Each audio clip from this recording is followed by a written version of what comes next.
പൊതു തിരഞ്ഞെടുപ്പിൽ പ്രധാനമന്ത്രി സന തക്കായിച്ചി നയിക്കുന്ന ലിബറൽ ഡെമോക്രാറ്റിക് പാർട്ടിക്ക് വൻ വിജയം. നികുതി ഇളവുകൾ ഉൾപ്പെടെയുള്ള തങ്ങളുടെ നയങ്ങൾ നടപ്പിലാക്കുമെന്ന് അവർ പ്രഖ്യാപിച്ചു. പ്രസിഡന്റ് തിരഞ്ഞെടുപ്പിൽ സോഷ്യലിസ്റ്റ് പാർട്ടി സ്ഥാനാർത്ഥി അന്റോണിയോ ജോസ് സെഗ്യൂറോ വിജയിച്ചു. വലതുപക്ഷ തീവ്രവാദി ആന്ദ്രേ വെഞ്ചൂറയെയാണ് അദ്ദേഹം പരാജയപ്പെടുത്തിയത്. ബ്രിട്ടനിൽ പ്രധാനമന്ത്രി കെയ്ർ സ്റ്റാമറുടെ ഓഫീസിലെ പ്രമുഖർ രാജിവെച്ചു. ജെഫ്രി എപ്സ്റ്റീനുമായി ബന്ധമുള്ള ഒരാളെ അംബാസഡറായി നിയമിച്ചതിനെ ചൊല്ലിയുള്ള വിവാദമാണ് ഇതിന് കാരണം.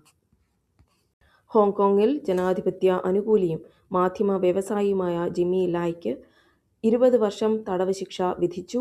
ദേശീയ സുരക്ഷാ നിയമപ്രകാരമാണ് നടപടി. നോബൽ സമ്മാന ജേതാവ് നർഗീസ് മുഹമ്മദിക്ക് ഇറാൻ 7 വർഷം കൂടി തടവ് ശിക്ഷ വിധിച്ചു. റഷ്യ നടത്തിയ മിസൈൽ ആക്രമണത്തിൽ യുക്രൈനിൽ ഒരു കുട്ടി ഉൾപ്പെടെ 4 പേർ കൊല്ലപ്പെട്ടു. ശൈത്യകാലത്ത് വൈദ്യുതി തടസ്സം ജനങ്ങളെ വലയ്ക്കുന്നു.